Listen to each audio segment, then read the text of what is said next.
Good morning, everyone. Lots going on as usual. Today is Friday, April 25th, 2025, and the election is 3 days away. Crazy town. We're barreling into it. The last stretch, we're in it. And gas car ban, I've been talking about, I don't know when this was put in. I've got some information about that. Polyev is also saying he'll repeal it. It's interesting. It got passed, I guess, at the end of the last legislature by Guilbeault quietly, and Carney was the one to allow this to happen, I guess. I'm not sure. That's what the video says, I think. So very interesting there. Blanchette calls out Carney for being a liar, and his conversation with Trump at the beginning of April for misrepresenting all of that has become a medium big issue for Carney running into the last stretch of this campaign. Liberal candidate says her big signs are good for affordable shelter and for sleeping on, so mattresses and housing. She says she's solving these problems. And she's maybe joking, but at the same time, I don't know. It's bad taste. And more news between India and Pakistan. Apparently there's movement of troops and material, etc., warfighting material, tanks and things like that. So very interesting developments there. And it doesn't, not that it feels manufactured, but if wars are wrapping up in some places, well, they can't let Trump have those kind of wins. They've got to spin things up in other places anywhere they can, anyhow they can. And it seems like that's kind of what they're doing, right? So we'll see how this all plays out and how this impacts the world. I'm sure that a war between India and Pakistan wouldn't be great. Another regional conflict between nuclear-armed adversaries, never good news, right? So hopefully this is calmed down. And I mean, well, who knows how it'll all play out, right? I didn't think that Ukraine, et cetera, would get as beleaguered as it is, but it is, right? So anyway, there's lots to get to. Let's get to it. First, we've got to start in China. China blinked. China, yesterday I was saying that China said they're not even negotiating, not talking to Trump, and any news that they are talking to Trump is fake news. But apparently today, the food professor's reporting, Reuters reports, China's blinking first in its trade standoff with Trump, plans to lift tariffs on American imports, possibly including agricultural commodities. The idea that Canada can stand up to Trump is wishful thinking. If this is your ballot box issue, you might want to think again. So very interesting. China's trying to make nice with Trump, and are they going to import canola from the United States? So Canada's just sitting there steaming, right? We're steaming, Canada's steaming, Western Canada's steaming. And Mark Carney doesn't even register, everything's all good, elbows up. China told him to keep saying that, right? Keep pushing that. So it's very interesting, these trade movements, and Canada is, we're stuck in the middle, right? We're stuck between these two giants at this point in time, and the people who are hurting are the Saskatchewan canola farmers, unfortunately. I wish it weren't so. This is great. It's got Catherine Austin Fitts in it. It's a movie coming out. We're going to watch the 2 minutes of the 3-minute trailer. I think it's worthwhile. I want to watch this movie. I'm very interested in, I like documentaries like this. I think they make accessible ideas and movements that otherwise would seem very difficult to understand independently. It ties it all together really nicely. So here's this one. The lust to control other human beings is a story as old as time. There's a very strong drift in the direction of globalization, of the ultimate centralization of control in the hands of unelected officials at supranational organizations. They want all of the resources of the world in their pocket. The bigger picture is that an attempt is underway now to collapse liberal democracy and replace it with global technocracy. This is a coup. They're saying we can control with rules. We don't need currency anymore. It's like an inverted prison. You are supposedly free to roam about, but everything you want to access is behind lock and key. The potential for social control is gigantic and potentially irreversible. They plan to commandeer land, reduce farming, and radically change the food we eat, transform the supply of electricity, and then dictate how we use it, and replace currency with a system of credits. All three strategies are built on the premise of a climate crisis caused by carbon dioxide. I do not think there's a climate crisis, and I base that on all the evidence and the climate data sets that we build to answer questions just like that. The government is very clear that they want a catastrophic story. There is no single science paper that proves conclusively that humans control all or most of the global climate. Europe's mad dash towards net zero is effectively economic suicide. Politicians are purposely impoverishing ordinary people, purposely deindustrializing Europe. It's just tremendous amount of damage in the name of saving the planet. It does make you ask, what is it we're actually saving if we're paving it over?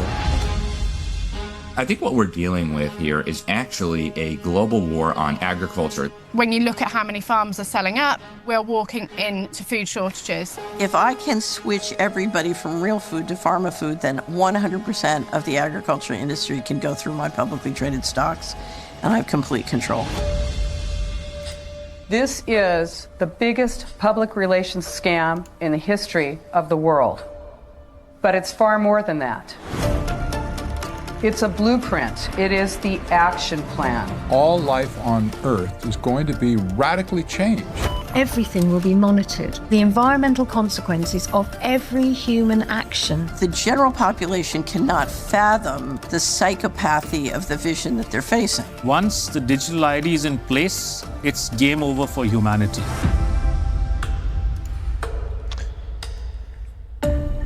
The movie's called The Agenda. It says their vision, your future. It's got the globalist SDG circle thing in its logo, which, I mean, they're trying to raise awareness about that. But we've seen that on the lapels of a lot of the politicians who are selling us out, right? So we watched 3 minutes. Sorry, I think it's compelling, and I think that it's interesting, and I think it tells an evolving story. The first minute kind of sets the stage. The second minute tells you how, and the third minute tells you the stakes, and I thought it was worthwhile. So it's very, very interesting what's going on, and it plays right into the Canadian politics situation that we find ourselves in as well. So let's talk about the Liberals. Now, I've done it a little bit differently, although I've got distinct other parties as well. I've got the Liberals and Conservatives kind of mixed in here, because on one side I've got Carney's talking about doing certain things, and then right away Poilievre saying he'll repeal it. So there's certain distinct differences between these two parties, and I want to highlight that because I think it's important. But at the same time, a lot of the general stuff, a lot of the big stuff, we're going to the same location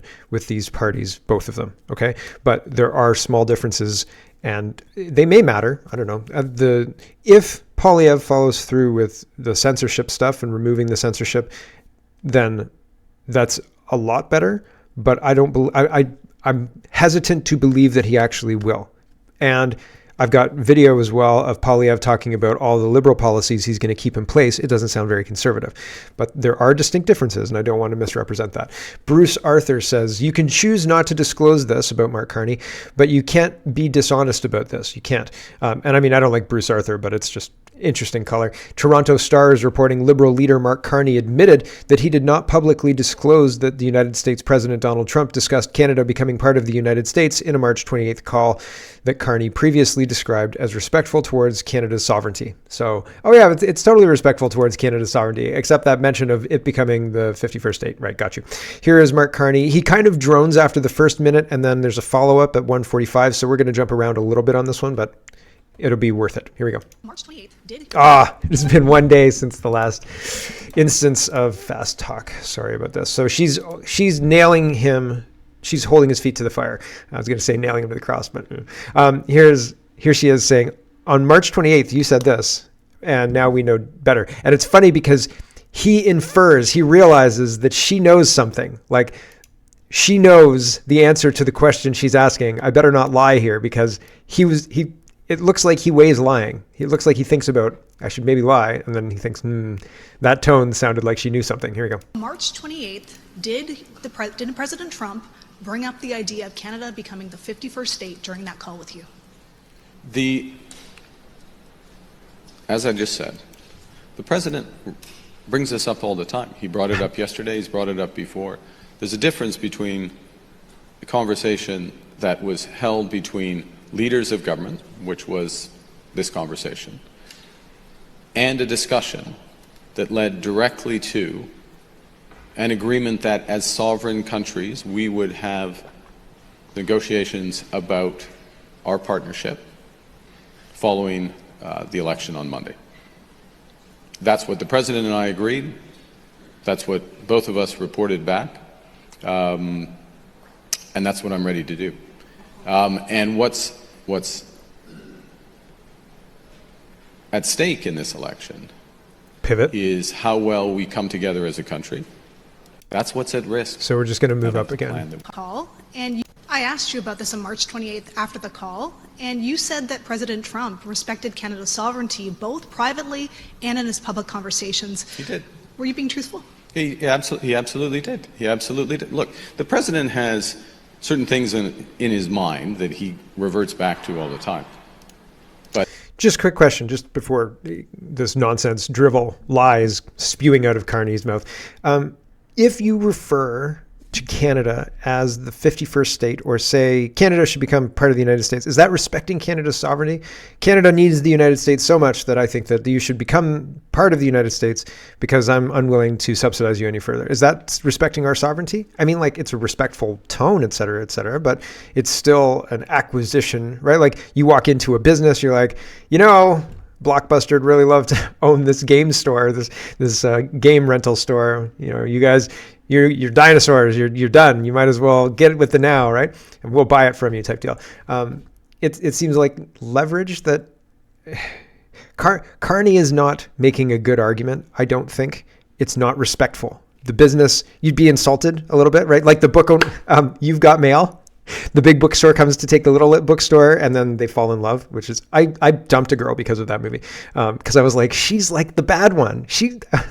We were watching the movie and she was behaving like the bad girl in the movie, like the girl who was stupid, like the bad guy girl, right? And I was like, oh my gosh, you're the bad. And like the next day I was like, I can't do this anymore. Anyway, the bookstore comes to acquire that, and she's not happy about that, right? It's not like it's a respectful conversation, although they do end up falling in love, blah, blah, blah. Anyway, usually people are upset. Bad example. Fair enough. You can't lie about this, though. It's not respectful to be like, yeah, we should totally have your business, right? We should have your country. That's not that respectful. Here's some CTV color on this as well. They're incredulous about this whole thing. They say, he can't lie about that. It's problematic for Mr. Carney. It has been less than 10 minutes since the last too fast talking incident. That you can't say that in conversing with the president, he was respectful of our sovereignty, and just forget to mention that he talked about us as becoming the 51st state again. Those two things don't line up. I think what Canadians, and many have voted already, but many more to go, want to know is what comes next. What comes the day, the week, the months after the election?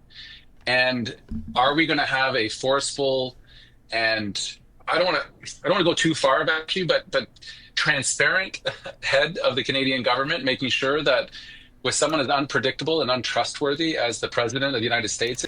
Mark Carney is the one who lied to everybody. Donald Trump's untrustworthy. Mark Carney's the liar here. What? Is that our side of the table has to be consistent and transparent with Canadians, because we want someone who defends our interests and not put bad things on the table, but not say that they're putting them on the table. I just think this is it's an own goal. I don't know why Mr. Carney would portray the phone call so positively and that the president was respectful of Canada. And then because he thought he wouldn't get caught. A few days before the election, it slips out that, oh yeah, no, he was talking about taking over the country again. Those two things do not coincide. And I'd be curious if anyone can square that circle. I can't myself. Because he's a liar. Well, I thought it was interesting, Tony in particular, how many times he was asked about it, because in an effort to try and square that circle, he didn't really want to engage with reporters on it, which we've seen a few times before. I think Christy made a funny comment about it a few weeks ago as well. Your thoughts on whether, I mean, there's two ways to look at it, exactly as Nathan spelled it out. At the core of it, is it damaging the contradiction to Mr. Carney? But on a wider scale, is it perhaps not, because we're talking about Trump again? Well, can we pivot to Trump on this? Let's hear it, Michael. Beginning for a deal. Just the show. Blanchette is calling Carney out for this as well. Dimitri says, why lie? What Mr. Carney said on March 28th versus what he said today, two different stories. So here's Mark Carney on March 28th. You've said that you wouldn't sit down with Mr. Trump and talk to him unless he respects Canada's sovereignty. Did you convey that to the president today? And if so, what did he say? The president respected Canada's sovereignty today, both in his private and public comments. Right, so respecting our sovereignty by trying to take over Canada. Here is Mark Carney responding in French to an English question, realizing halfway through that he has that his French is absolutely terrible, and then switches back to English and doesn't really say anything at all. It's just he's struggling here, and I want to show you how much he's struggling. Here we go. Global News. I think you've ducked Ashley and Laurence's question, so I just give you one opportunity again. Yes or no, did Mr. Trump bring up the 51st state in his call with you? I said that he did. I said that he did. But the president, to be clear, il a soulevé. C'est correct. Mais il a soulevé beaucoup d'enjeux. Mais la discussion au sein, c'est une discussion de pays souverains. Sorry, Mackenzie, I should be answering you in English. Him raising something, and then where the discussion is, he has these things in his mind. This is not news. He raises it all the time. Okay? But then the question is, what's going to be done with it?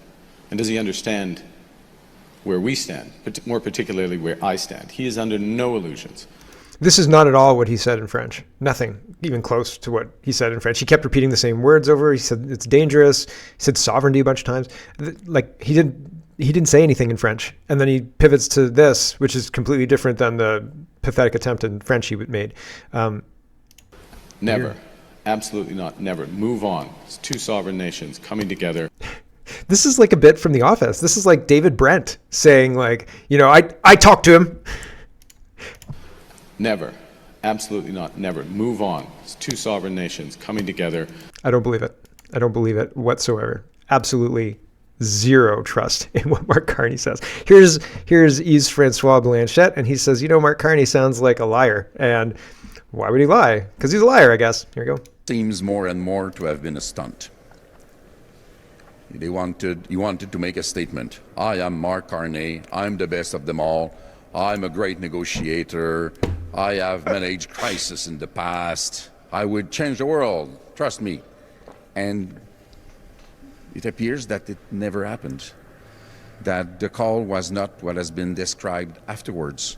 That there was no agreement, no support for Canada's sovereignty, no beginning for a deal, just the show of a man who wanted to pretend something which appears today not to be true. I believe many people in Canada and in Quebec will say, what the hell is that? And if that is not true, what else is not true? My question exactly. If you'll lie about this so blatantly and brazenly, what else isn't true, right? Polyev here calls fire in a crowded room, and that's really weird, but I didn't want to get sidelined by that. But I think it's really, really strange. He says, is there a fireman in the house? And then they say yes, and then he says, Carney's pants are on fire again. Can you help? And I think that's so weird. Anyway, this is where he says Carney is a liar, and he's lying. Latest whopper. Here we go. Did you hear his latest whopper? Yeah, today, Mark Carney was caught lying about the Trump telephone call because he wanted to distract from the lost Liberal decade of rising cost and crime to trick Canadians into electing Liberals for a fourth disastrous term. We cannot trust Mark Carney and the Liberals to a fourth Liberal term, because if they're lying about this, they'll lie about inflation and taxes and housing costs and crime and everything else that matters in our daily lives. So there you go. Carney is lying, and people are noticing. Everybody's noticing. Don Martin says Carney has a serious flaw, telling the truth, the whole truth, and nothing but. Sam Cooper says, alternative theory, the party itself is the purest political gaslighting machine in Western democracy.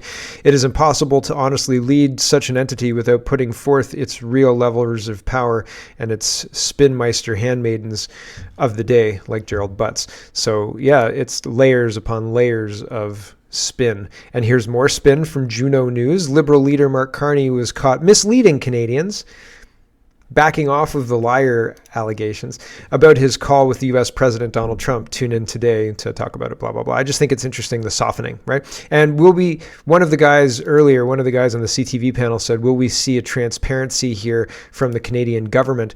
And the answer is absolutely not. Like, that is absolutely not going to happen. Here is Stephen. He says, fun fact, Canada had no insight into its public finances for a year. It's worse than you think. Routine minister notes were declared secret, making it classified and a crime to share such details, as it would cause serious damage to Canada if spending details were public. That's crazy town, right? And if there's, like, you can see the redaction in the Department of Finance, and it says, seriously, this is what a lot of finance briefings look like in Canada now. Most transparent government ever, elbows up, right? So it's all just blacked out, grayed out.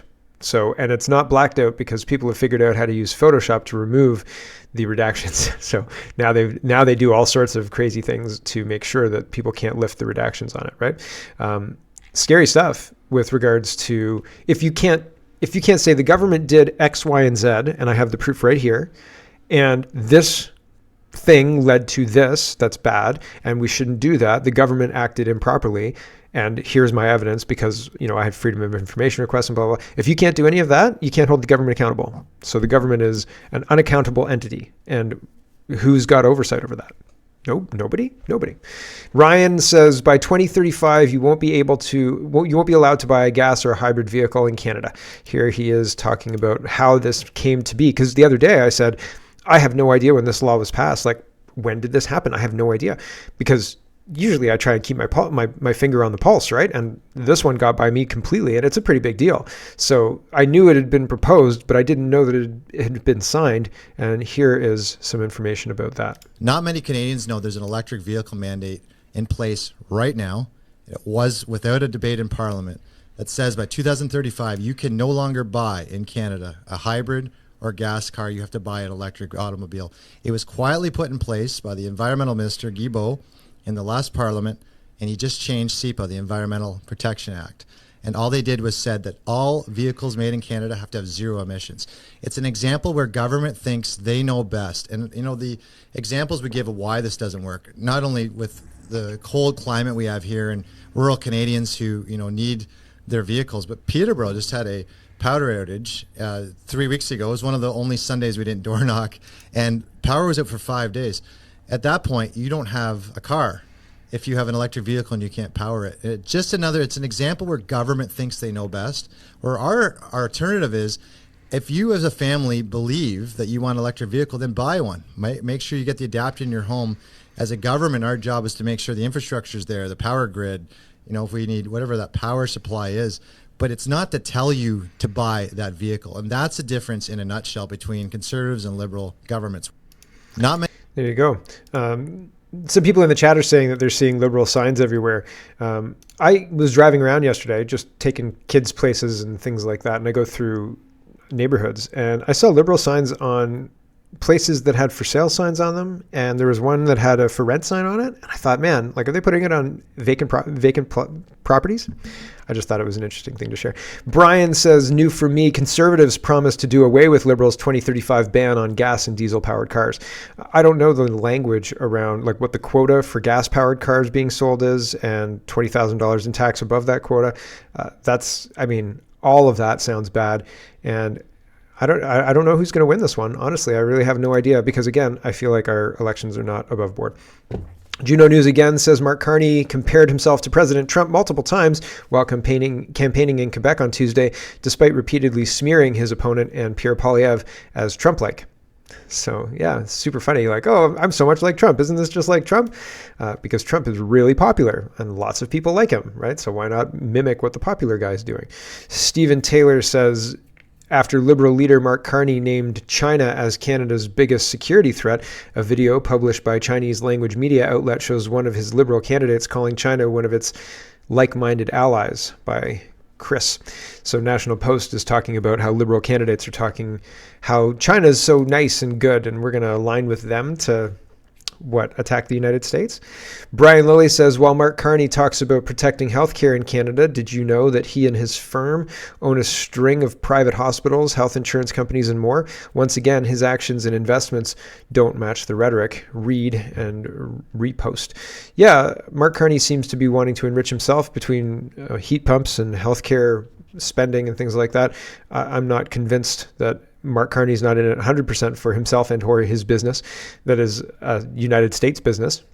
Anne says, Nanaimo Ladysmith, Liberal candidate, says large campaign signs are good for homeless as shelters and mattresses. Not even joking, right? Isn't that wild? Here's this. Paper. So, yes, absolutely. The signs have been my nightmare. But whoever's using them for shelter, we must keep listening. Because that has happened too. The big signs become affordable shelters, I guess. My husband told me that they're good for sleeping mats. I don't know how he knows this. But apparently that was wise words from my husband. Paper. So there you go. She seems like she's kind of playing to a crowd and they're laughing. I don't know if she's joking though. Here's Kirk. He says, did the morons on the left get the same talking points in regards to the CPC platform, which was just recently released? Adam Van K says, conservative platform is 30 pages, 37 photos of Pierre Poilievre, 4 of them full page, no text. The Liberal platform is 67 pages with 1 photo of Mark Carney. For Mark and the Liberals, this election is about nation building. For Pierre's Conservatives, it's a vanity project. And then Jay Hunter says basically the same thing, and Max Fawcett says basically the same thing. 30 pages, 17 pictures, full page, no text. Actually, he says no content, so not exactly the same thing, but it sounds like everybody got a 4 a.m. email saying these are your talking points for the day. Here's Ron. He says, read and heed. This is somebody from the United Kingdom. They say, I'm a UK citizen and a retired banker. One of your commentators said that Carney steered the UK through Brexit. This is pure fiction. Carney was a disaster. He was supposed to occupy a neutral stance as governor of the Bank of England. He did not and was openly against it. He has caused considerable damage to the UK economy by printing far too much money through the monetary policies he advocated and pushed. Carney is a key Davos player who manipulated Trudeau, so you know exactly what to expect from him. Davos people are not interested in their country. They're globalists, which is why Trump wants nothing to do with it. Carney is only interested in being your prime minister because if elected, he will be in a stronger position to push the Davos agenda. Be very aware of Carney. He will do untold damage to Canada. Trudeau did a lot of damage too. So crazy stuff going on there. Here is Mark Nixon. He says Mark Carney lies again. So Carney's saying, and a lot of people are saying, Pierre Poilievre is going to roll back the national pharmacare stuff. He's going to roll back the daycare stuff. And Poilievre says he's not going to, and he's just going to do it better.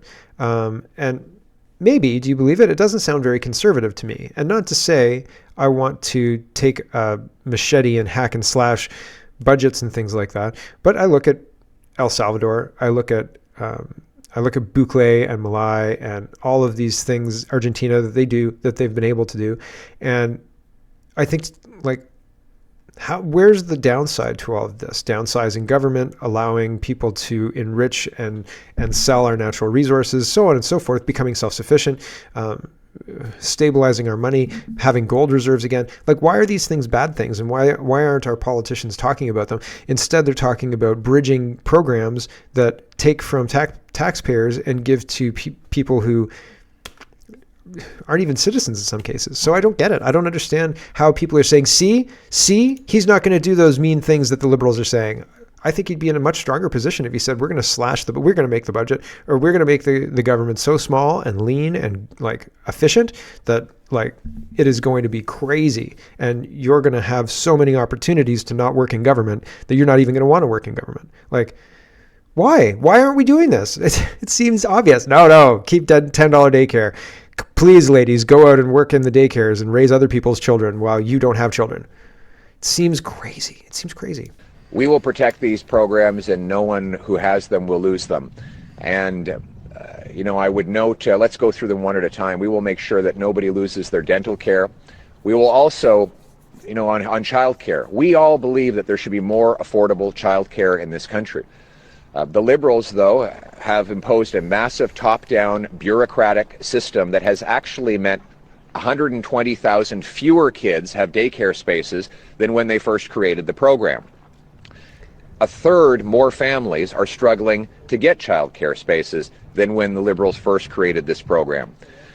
Now they're making even more promises on the eve of an election, and in order to get a fourth term in power after the lost Liberal decade. Why do we have worse child care today than when the Liberals took office? Because they've imposed top-down government knows best rules that have shut down private daycares that don't meet the government knows best model, the one size fits all model, and most of the money has been consumed by bureaucracy. So while honoring the agreements on childcare with the provinces, we're going to give more freedom and flexibility to parents, providers, and provinces. One of the issues with the province's negotiation is like, same with dentists. If you have a union contract, often you'll have healthcare included in that, dental included in that, healthcare, dental, I mean, sometimes private healthcare, but dental usually. And I used to negotiate union contracts. And so when I was negotiating contracts, it was 2008 or something like that, 2007, 8. And in the 2007 negotiation, they were saying we're going to use the dental prices from 2004. So that means that what the dentist is charging are 2008 prices or 2007 prices, but the company covers 80% of 2004 prices. So you have to make up the difference. And usually it's not a huge amount, but it's an interesting negotiation point. And so the government came into the daycares and basically said, your per diem rate from 2007 is what we want to pay you. We'll pay you that. And the daycares were like, well, okay, that's fine. I think they said 2017 actually. They were like, okay, that's fine, but there's going to be a shortfall because it actually costs this much. And they were like, yeah, well, we've done the math and it's not like that. And that's that. And I'm kind of like glossing over a lot of the details, but that's basically what they were told. So like leaving that in place doesn't seem very conservative to me. It seems dumb. It seems like a waste of money. So and I guess that respects the negotiation of the provinces, but the daycares are saying this isn't working. It doesn't work. And as Poilievre just said, something like 125,000 less spots than when they started the program because the program is not sustainable because they're not paying them enough. They're trying to do economy of scale, and it doesn't work with a service industry like that. Honestly. And did nobody listen to Alex Hermosi, for crying out loud? The government doesn't understand business. They don't understand business, and they pretend like they understand business, and they pretend they can offset with money, and then they come in and do crap like that, and they don't offset with money, and they basically bake in a poison pill that guarantees the program's failure within a few years because they couldn't get it off the ground without it. I digress. Here is another situation with Poilievre kicking out people who are putting up an American flag upside down. I don't know if they mean to put the American flag upside down, but I don't have any context for what's happened. He's just saying, get them out of here. Lost liberal decade, housing costs. He is the one who wants to get them out of here. Get them out of here. Get them out of here. Get them out of here. Get out of here. So there you go. Get out of here. Now, they may be bad actors. Who knows? They may be people who are there just to disrupt. Who knows? I really don't know. I'm not trying to say, oh, those poor kids or anything like that. Nothing like that. I'm just trying to figure out, what's going on, what they're saying, what made Poilievre upset enough to kick people out. And it's interesting. Randy Hillier says, the red cult and the blue cult really hate dissent. Just ask Derek Sloan, Maxime Bernier, or JW or Jody Wilson-Raybould, and everyone else. They will promote you if you can parrot their talking points and yell out slogans. They will. Our politics are so rigged. I don't know if this is a rigged thing, but it is interesting that Poilievre's got so much support he can kick people out. So much support that he's targeted by people who want to disrupt his rallies. This guy says, breaking, Poilievre is holding 4 rallies in a single day on April 27th. Oakville at 10:30 in the morning, Pickering at 1:30 p.m., Peterborough at 3:30 p.m., and Carleton at 8 p.m. And that's the last time on the 27th that he can campaign. On the 28th, you can't campaign. You can vote, but you can't campaign. And so that'll be interesting to see. We're only a few days out from that, right? So that's pretty wild. NDP have some news. Blacklock's reporter says NDP refused to answer B'nai Birth Canada's question. If elected, what steps would your government take to ban hate rallies? All other parties in the House were able to answer. And I mean, the implication is banning Jewish hate. And I think that it's really still strange that we can have hundreds of churches burned down in Canada, and people are more concerned about other nationalities and ethnicities rather than Christian churches burning down, rather than, you know what I mean? Like it's very strange. I don't know about banning hate rallies, because as soon as you can label something a hate rally, then oh, this is terrorism, this is hate rally. All of that said, I don't support the Al-Quds rallies. I don't support the pro-Palestinian rallies. I don't support the pro-Israel rallies. I think we should be pro-Canada. I think we should be trying to be united as a country. I think we should not tolerate the violence that we're seeing in the streets, regardless of the reason behind the violence. Our government turns a blind eye. Our police turn a blind eye because these people are protesting for a good cause or something like that. It's bullshit because it's disruptive. We shouldn't tolerate people praying in the streets. Like, I'm not saying, people should be able to do whatever they want in the streets, but I don't think that people should be banning hate rallies because you can suddenly say that's a hate rally and then it's banned, right?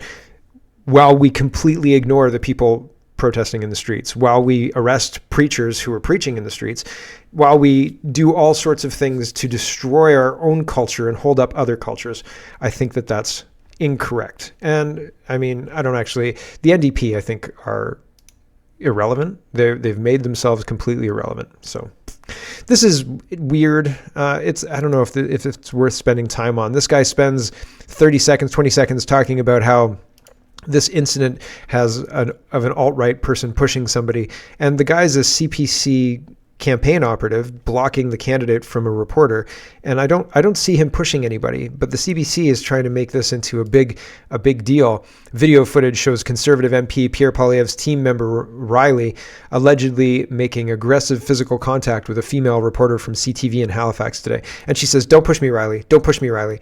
And I don't see any real pushes or anything like that. It's certainly not news.